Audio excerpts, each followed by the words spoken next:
Should the Sacramento Kings add Russell Westbrook? Is the Lakers' offseason being overcovered and underrated? And who has the best and worst point guard rotations in the NBA? All of that plus our favorite things of the week. We are jam-packed today on Locked On NBA.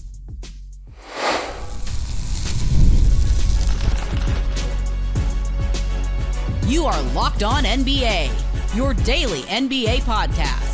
Part of the Locked On Podcast Network, your team every day. Welcome to Locked On NBA. Happy Friday. Thanks for making us your first listen of the day. We are free. We are available wherever you get your podcast. Part of the Locked On Podcast Network, your team every day. Today's episode is brought to you by Game Time. Download the Game Time app today, create an account, and use code LOCKEDONNBA for $20 off your first purchase. I'm Doug Branson, host of Locked On Hornets and your Shot Clock Sherpa, guiding you through the NBA's biggest stories every day with the help of Locked On's local experts. And I have two of the best with me, as always, from the Locked On Nuggets podcast. He's a senior NBA writer for the Action Network. It's Matt Moore. Matt. Jake Fisher dropped another big free agency thing like 10 minutes before we came on the air. Nothing like huge that you guys need to be aware of. It's mostly just like Jonathan Kuminga stuff again. And it just reminds me, like, I have this urge to just walk outside whenever I hear the name Jonathan Kuminga now. Like, I'm worried it's becoming a Pavlovian response where I'm going to be watching a Warriors game in the fall and it's going to be like Kuminga with the bucket. I'm just going to impulsively get up and go outside. I'm so tired of hearing about Jonathan Kuminga. From the Locked On Bulls podcast, he's also a Bears and Bulls creator for Bleacher Report. It's Hayes. I find it odd that hearing the name Jonathan Kuminga makes Matt want to move, considering there's been no movement on a deal in 60 days. I know, that's what makes me itchy. Let's get it done. We got some movement on a big story that hit just before free agency began. Free agent wing Malik Beasley's attorneys tell ESPN that he is no longer the target of a federal gambling investigation. The Pistons still hold his non-bird rights and can sign him into cap space if they so choose. Matt, should they choose, or should any team choose Beasley, or is there still reason to approach this with caution? Okay. So there's reason to approach it with caution because the fact that he has been removed from investigation doesn't remove all the other concerning reporting that we heard about things like, hey, he's like getting evicted because he can't pay his bills and like he owes a lot of money to people. Like those kind of concerns are very real. The difference, though, here is Beasley's not the only person in the NBA with these problems. Beasley's the only one that we're getting reporting on. So that, to me, I think is something to kind of consider here. I don't like it in the NBA when we do this like, oh, well, he's a bad guy. It's like, no. He's somebody that's got problems. Like everybody's got problems. Some are worse than others. And a lot of people in the NBA have those problems and you just don't know about them. If we're going to treat it like, hey, when we look around the league and we look at the people that are on rosters, Kevin Porter Jr., Miles Bridges, etc., if we're going to start making these distinctions, if we're not going to make those distinctions, we're like, well, yeah, that's outside basketball. They've got it in the past. Malik Beasley deserves the same kind of consideration. I think it's totally fine if the Pistons were to re-sign him. They need his shooting. I think if the Pistons were to re-sign Malik Beasley, it almost makes their offseason perfect. I love so much of what they did this offseason, bringing Malik Beasley back in, Jaden Ivey back, what they did with the other moves. I like it. So the team should still be a little cautious. I mean, do your due diligence, but I do think a lot of it goes away now that he's no longer under investigation. So, Pistons still sit, I think, about $28 million beneath the luxury tax. So they have more than enough space to bring him back. Go ahead and bring him back. Bring the boy home. There you go. Well, so he's not under federal investigation for this, but I'm curious, and I haven't seen any sort of explanation of this, full explanation of this, if he's under investigation by the NBA and if there could be possible repercussions from this. So I think teams will have to vet that out, and we'll see how quickly a team makes a move. But let's take all of that out. Let's say down the road the NBA clears some of any wrongdoing, no suspension or anything like that, or maybe it's a suspension, but it's a short suspension. Hayes, would you rather have Malik Beasley over any of the restricted free agents that are right now tangling with their teams over deals? So Josh Giddey, Kuminga, Cam Thomas, at anywhere near their self-valuation, would you want Malik Beasley over any of those guys?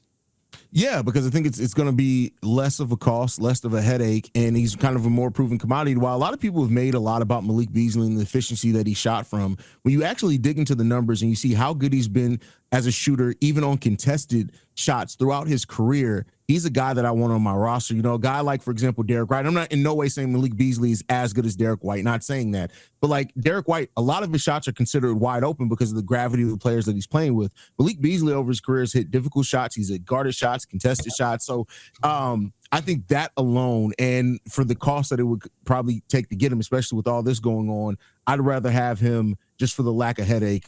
And I guess saying that after somebody was in federal investigation is a little crazy. But for the contract headache is why I'd rather have Malik Beasley.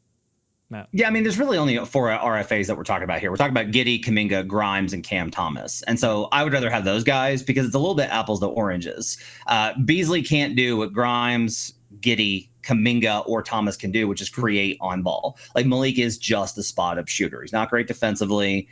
He was absolutely excellent, but last year might be the best season of his career that he will ever have from a shooting perspective. So I don't really think that I would go in that kind of a direction. Now, if you're talking about, I think Beasley can be helpful in navigating some of these outcomes. Like, hey, what if the Pistons were to arrange some sort of deal for Malik Monk and then to replace the shooting that they would lose in that deal, the Kings were to add Malik Beasley? Like, that makes a little bit of sense here. The Warriors don't want to give up Moses Moody nor Buddy Hield. Well, if you move Buddy Hield and you sign Malik Beasley, that's arguably an upgrade. So there's a ways in which Beasley's availability, again, by Doug's very good point, if he's cleared by the NBA, I think can help facilitate some of these deals getting done. Great segue into the second Malik story that we have. This involves the Sacramento Kings reportedly gauging trade interest for Malik Monk and young guard Devin Carter to make room for an acquisition of Russell Westbrook, who would assume the Kings' sixth man role. Let's hear first from Matt George of Locked On Kings, who recently surveyed Kings fans on a number of topics, including their interest in adding Russ. The majority of Kings fans, talking nearly 60% of Kings fans, do not want Russell Westbrook on the Sacramento Kings. Kind of surprises me. People have opinions about Russell Westbrook, the player, Russell Westbrook, the personality, and I understand that there are probably a lot of predetermined opinions on who Russ is in Sacramento based off of the career that he's already had. Russell Westbrook, I think the Kings would view more as someone who can impact this team positively going forward. Russ would be more than just a locker room presence and a veteran presence, that he'd be someone that actually on the floor would play a part in this team trying to be as competitive as possible over the next couple of years or just this season, depending upon what kind of deal they signed. And maybe that is what, for lack of a better term, turns some Kings fans off, because they're like, Russ is washed, or he has this personality. He's a bit of a ball hog. Like, I just don't want Russell Westbrook in Sacramento. I don't think it makes any sense whatsoever. I don't blame you necessarily for feeling that way. I was a little surprised, though. Matt, you cover the Denver Nuggets. You just went through the Russ Westbrook experience. Should Matt George be surprised by the fan reaction? Are fans in Sacramento being too hard on Russ? No, he shouldn't be surprised. Yes, they're being a little too hard on him. I think you have to see, I think, Russ up close every game to really kind of see the impact. There were people that were really skeptical. Russ is never going to be a darling of like hardcore NBA online people. He's not efficient. His numbers are never going to stand out from that regard.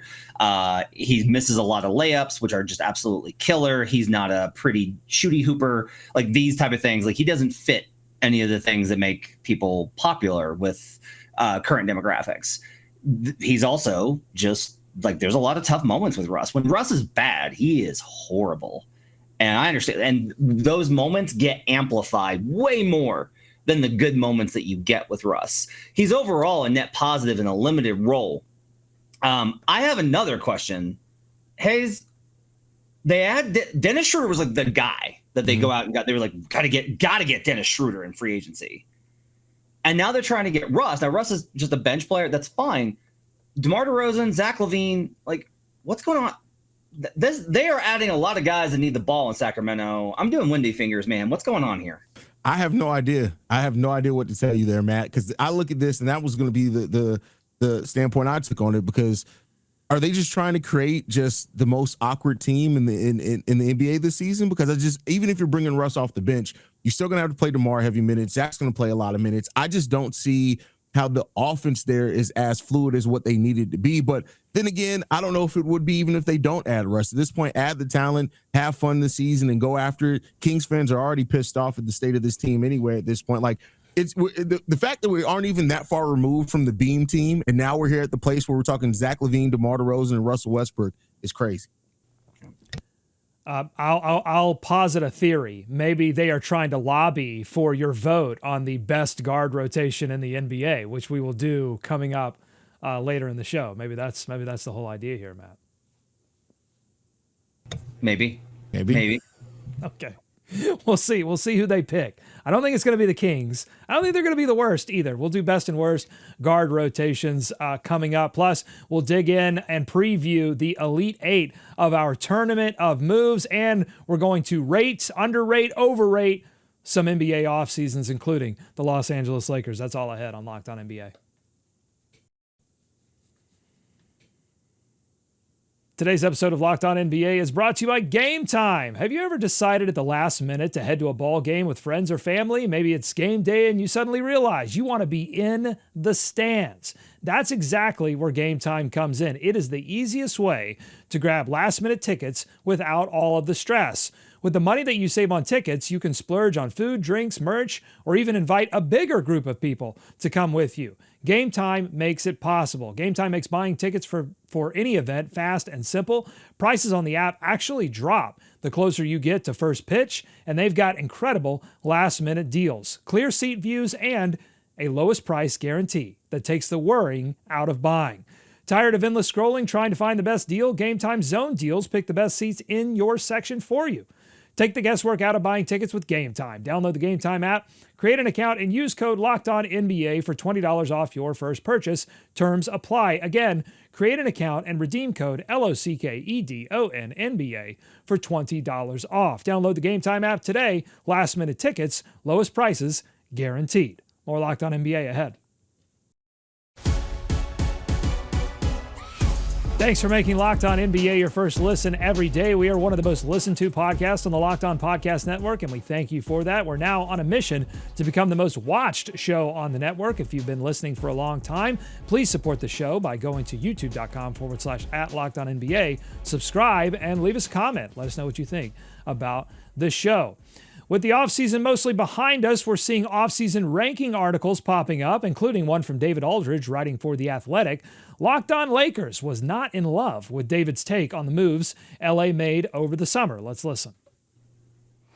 David Aldridge, who I deeply, deeply respect. So he wrote this about the Lakers in their offseason. He says, quote, "We'll see if Ayton can still be a major difference maker after flaming out in Phoenix and Portland." He's got the Lakers at the 24th in terms of off-season rankings, so to speak. There can be, I think, a sensitivity towards the idea that you are using the Lakers as a way of leveraging clicks, leveraging attention, leveraging reaction. And I think there are a lot of media that want to try to make it seem like they are not trying to milk the Lakers for all they're worth. DeAndre Ayton didn't wash out of Phoenix and Portland in the sense of he was unproductive completely. He just wasn't what they wanted him to be. He still put up, he's a guy who's averaged like 15 and a half and 10 for his career.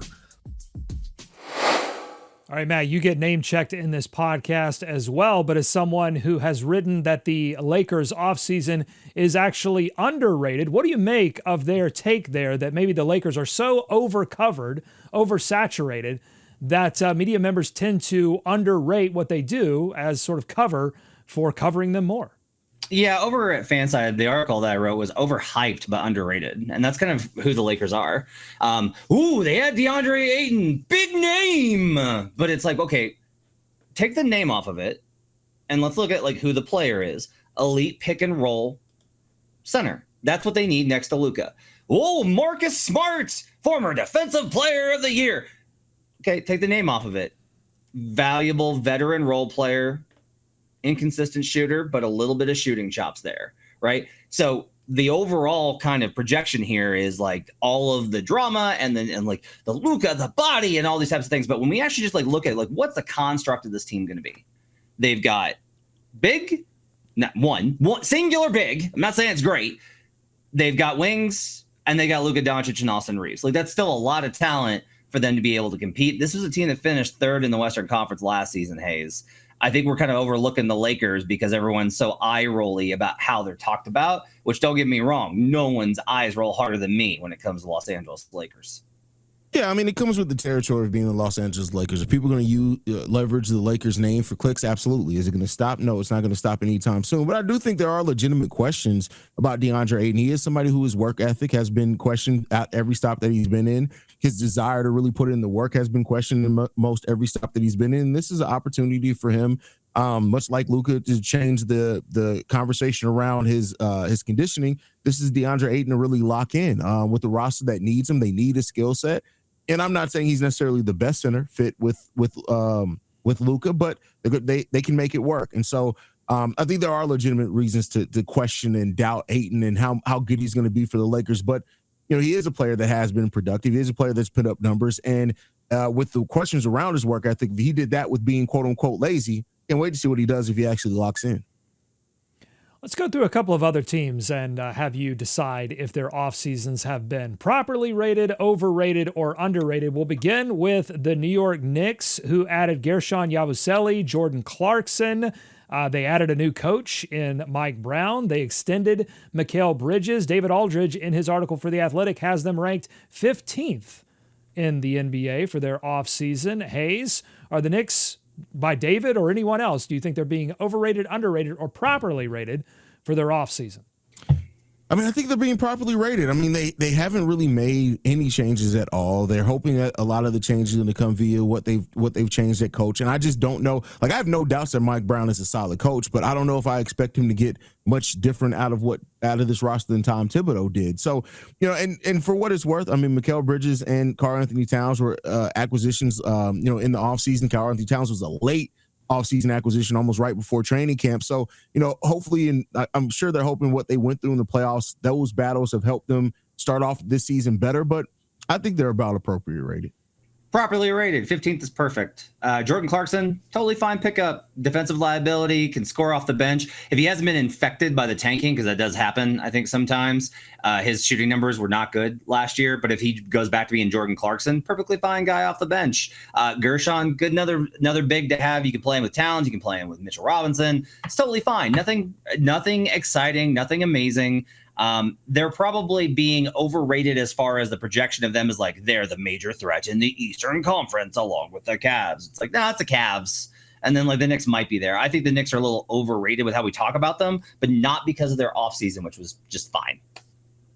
All right, how about the Los Angeles Clippers? David Aldridge has them ranked 10th. They acquired John Collins, Brook Lopez, Bradley Beal, Chris Paul. They drafted Yannick Konan-Niederhauser and Kobe Sanders. They lost Norman Powell, and they retained James Harden, 2 years, $81 million. Nick Batum, 2 years, $11 million.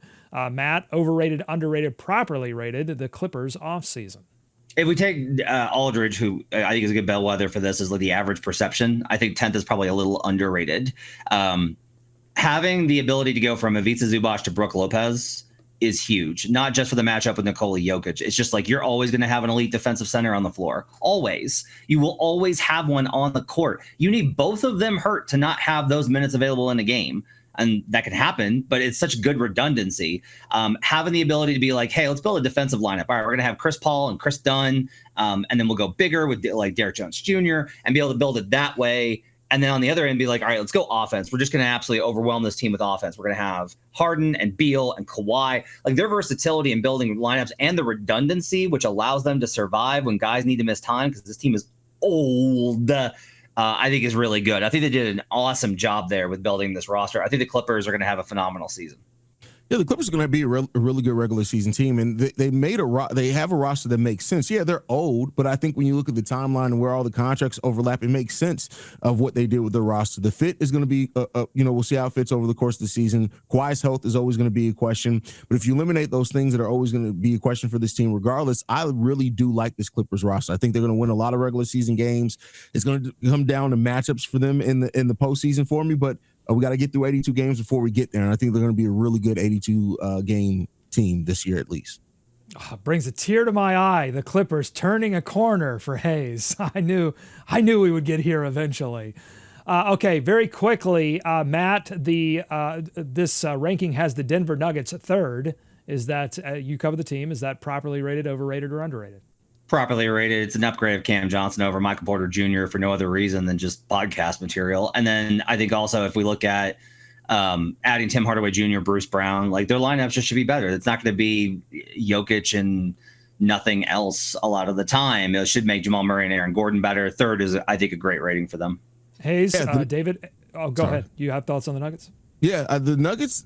I love what they did this offseason. Getting Cam Johnson in there and getting off Michael Porter Jr. was a really smart move for them. Jonas Valanciunas being there off the bench. You talk about being able to keep up center production. That's going to be really good. Like I love what the Nuggets did. I think 3 may be a little high, but I'm not gonna argue over the details of it. All right, Hayes, will you argue over this? 18th. That's the ranking for the Chicago Bulls, according to David Aldridge. No, we didn't do anything. So no, I mean honestly, so is it over? So are they overrating if it's 18? I mean, it's close to the middle. Yeah, here's the thing. I think they got things they needed. I love what we did in drafting Noah Essengay. Maybe not for this season, but for the future. I love the idea of having your future forwards and him and Modest Buzelis. I had Isaac Okoro as a defender when we didn't have Lonzo Ball for the majority of last. He's played 70 games in 4 years. I think that's still a really smart move. They got to nail the Josh Giddey thing. But I think it's like. They have improved. I personally think the Bulls have improved this year. So I think that, being towards the mid but bottom of the mid, I think that's right. They don't deserve to be at the bottom of the league, in my opinion. Sometimes the best thing you can do is do nothing at all. I mean, look no further than the Sacramento Kings. Sometimes they do things in a way that's like, I'm sure their fans wish maybe doing nothing would have been the better move. All right, let's see how you rate the best and worst point guard or guard rotations in the NBA. That's coming up. Plus, we'll take a look ahead at our Elite 8 matchups in our Tournament of Moves, which you can vote on right now on YouTube, youtube.com/@LockedOnNBA. And if we have time, our favorite things of the week.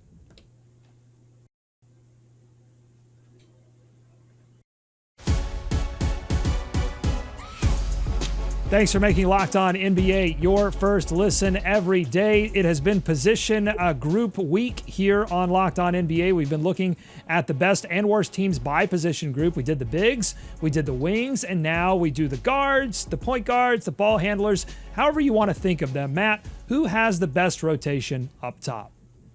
It's going to be the Cleveland Cavaliers just because Donovan Mitchell and Darius Garland are both nominally, but I think point guards. Mitchell sometimes gets tagged as a shooting guard. Garland sometimes gets tagged as a shooting guard. But if we're real, they're both point guards. They have the ball in their hands. That 1-2 combo, that's 2 all-star level, all NBA level guys the last couple of seasons at that position. That has to be number one for me. I do think Houston's a really interesting one with the amount of talent that they got there, Hayes. I think Houston, your Houston Rockets, I think deserve to be in that conversation as well. But I will go with the Cleveland Cavaliers as my choice. Yeah, I mean, the Houston Rockets, I think if we knew what Reed Shepherd was, maybe there'd be more of a conversation. They were talking about point guards, but I agree with you. And like I said, I tried my best to pick teams other than you on this list, but I kept coming back to the Cleveland Cavaliers. Like they have such a good rotation there. And I think both those guys and their ability to score, yeah, they are defensive limitations, but there's the balance of that roster with the bigs that they have there. So I agree. The Cavs and what their guard rotation is going to be very deep and potent as long as they can stay healthy. That's the key for them. They have to stay healthy. I wouldn't make a case for any of these teams over Cavs, but I think we have to consider Memphis, John Morant, Ty Jerome, Scottie Pippen Jr. Matt? That's pretty good. That's a very good point. That when you're able to be like, hey, your backup is Scottie Pippen Jr., they've got so many guys I think they can step in and play that role. I do think that's probably like a very strong candidate. The other one, honestly, look, LeBron's basically a point guard, right? Like we know, like LeBron's basically a point guard. Reeves can play point guard. Luke is a point guard. That 3-man combo might be better than anybody else as well. I mean, but if that's what we're doing and talking about the like that play point guard roles, then the Nuggets should be on this list because they have Jokic, the best point guard in the league. Fair. Jamal Murray and Nikola Jokic, name a better point guard duo. Just saying. How about San Antonio, who has created a lot of maybe future point guard problems in terms of who do they play? But you've got De'Aaron Fox. You drafted Stephon Castle, who declared himself a point guard coming into the league, Rookie of the Year, and now they just drafted Dylan Harper up at the top. So that probably not this year, but certainly in the years to come could be one of the more formidable guard teams in the NBA. All right, quickly, let's move to the worst guard lineups in the NBA. Hayes, kick us off. Who has the worst guards? The Jazz. And it's mainly because we don't know what any of their guards really are. I mean, Colin Sexton's okay, make no mistake about it. Isaiah Collier, we don't know what he really is. Like, he has tons of potential, don't get me wrong. He can fill it up. I look at it and I say it's mainly because of how unproven they are. And that's why, like, they got some talent. They got some players that could end up being talented. Adding Ace Bailey to that guard rotation, of course, rises it up. But if you're just looking at, like, what we know as a surefire thing, I don't see it. I love Walter Clayton Jr. too. I love that as a draft pick for them. But again, the unproven nature of the Utah Jazz and how bad stuff was there, I'm going to pick the Utah Jazz there. Go take a look at Isaiah Collier's assist percentage stats and his assists per 100, because they are good. If there's a bright spot on the Jazz, and boy, is there not, it's probably Isaiah Collier's point guard play. I'm very in on Isaiah Collier. The answer here is Dallas. They had nobody that could actually bring the ball up and set the offense. Nobody. They got no initiators. They don't have, even their superstar. Like, you're not going to have Anthony Davis bringing the ball up. So what did they do? They were like, we got the answer. We're going to go get D'Angelo Russell. How's that worked out for other people? Oh, it never works. But it just might work for us. Losing Spencer Dinwiddie in free agency was a big miss for them. I have no idea who is going to take the ball from the perimeter towards the rim for this team by passing or driving, because all D'Lo is going to do is chuck it up. What are we doing here? It is the Dallas Mavericks. This guard rotation is wretched. And if you're like, but Cooper Flag, don't ask that. Don't put that evil on that kid. Don't demand that Cooper Flag has to try and play floor general for this group under Jason Kidd. Don't do that to that poor kid. It's not fair. This point guard rotation is a disaster in Dallas. All right, you have questions. Maybe we can find the answers with a trip to Kyrie Corner next week. We haven't been in a while. Last time it got a little hairy, but I think we gotta go back to Kyrie Corner at least one more time next week. Let's sprint to the finish here and take a look at our Elite Eight in our tournament of moves to decide the NBA's signature move. Matt or Hayes, either one of you, like, when I look at the final eight we have here, I think we've got a good group of moves here. You got Kareem, you got Dr. J, you got Tim Duncan, Dirk Nowitzki, Hakeem, Kobe, MJ, Allen Iverson. I think we did good work here. Show the graphic. It's awesome. This is such a good group we've got here. Like, Skyhook and Dream Shake were always going to be, they were always going to make deep runs. We knew that. Dirk's one-legged shot making it this far, I think, is a testament to Hayes' stubbornness. Duncan's bank shot really makes me feel good about life. Kobe's baseline fadeaway, I've raved about how good that one was. We got two of the best fadeaway shots in NBA history, and we've got the best crossover that I think most people agree on, even though I really do think Tim Hardaway's have been the best ever if we really dive into it. I love our final eight here, Hayes. We did a good job. Yeah, I love it too. I think it was good. The upsets that we had over the course of this made sense too. Wasn't that many of them, but I think we're gonna have a fun discussion in the Elite Eight. So we have two regions here. We've got the barbecue chicken region and the deep bag region. And aside from Dr. J's scoop layup being in the barbecue chicken region, I think we've split this up unintentionally. I didn't do this on purpose, but I think we've split it up between some moves that I don't think are considered all that athletic, and then some moves that are, like Kobe's fadeaway, MJ's fadeaway, Iverson's crossover, some extreme athleticism involved in those moves. So I think we've got two very different regions here. Agility over strength, I think, is the lesson here for us to look at. Okay, well, we will look at it, and you can vote right now on YouTube, youtube.com/@LockedOnNBA. Go over to the post section. All four of the polls for these matchups are up now, so make your voice heard. It is Friday, and we end it like we end most Fridays with our favorite things of the week. Hayes, before the show, you said you had a good one, so let's see. What's your favorite thing of the week? Hopefully it doesn't get me in trouble with Nick and David Locke, but my favorite thing of the week is Michael Porter Jr. saying that Nikola Jokic, the only thing that he said to him after leaving, after the trade to Brooklyn is, wear a condom. It was just because we don't get to see a lot of Jokic's personality because he is so business. I'm sure Matt gets to see more of it, but like generally around the NBA, we don't get to see a lot of Nikola Jokic's personality because he is so business minded about basketball. That was my favorite thing of the week. Sage advice. I don't know why this is funny. It's just sage advice, really, especially for Porter. Mine. Go ahead. Doug. Well, I was just saying I was laughing not at the condom part, but at when Hayes said, "I hope this doesn't get me in trouble." And then follows it up with Michael Porter Jr. said, my body, I don't know if you saw it on camera, my body tensed up because that could have been so many things. I mean, we might have to take a trip to MPJ Corner at some point next week as well, because the things that are being said right now, I don't know if the kids still say out of pocket, but I think that's where it is. Matt, what's your favorite thing of the week? Story about Don Nelson during his time with the Warriors and the We Believe team came out over on Yahoo. He would come to practice with 2 beers, his dog, and a cigar in his mouth, talking about Don Nelson. What a legend. Don retired and hangs out in Hawaii. What a great life. Influenced a lot in the NBA, including Mike D'Antoni, who later influenced Steve Kerr. Don Nelson, complete legend in the league. And the way he was a type of coach that I miss in the NBA, who did not get GAF at all.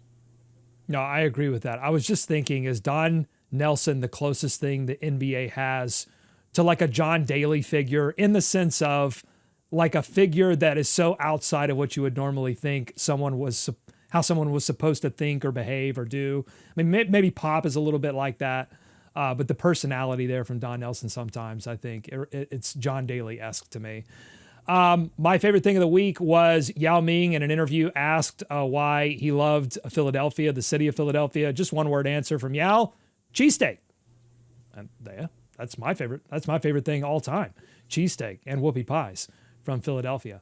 Let us know what your favorite thing of the week was on our YouTube channel, youtube.com/@LockedOnNBA. In the comments, if you like what you heard today, subscribe to Locked On NBA wherever you get podcasts, including YouTube. Thanks to Matt and Hayes for their expertise every single day. Thank you for making Locked On NBA your first listen. Until next time, be kind to each other, and we will see you right back here next week on Locked On NBA.